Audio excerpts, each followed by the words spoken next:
Madam Speaker, there was a deeply troubling story this Sunday in the New York Times entitled "The End of Snow." And like all of you, I have been cheering on our Olympians in Sochi, particularly in the snow-related events.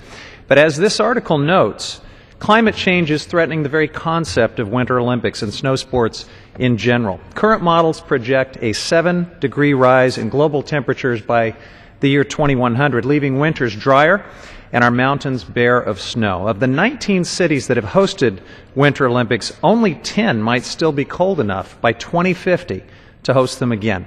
Warmer winters and less snow will be disastrous to the United States' $66 billion ski industry. Now, until this weekend, California had just 12% of its average snowpack. Thankfully, it snowed in the Sierras, bringing some needed relief. But one snowstorm in California and another on the East Coast does not solve our bigger long-term climate crisis. Climate change will impact our lives in every way. Let's get to work. Let's reduce greenhouse gases and prevent the worst impacts of climate change.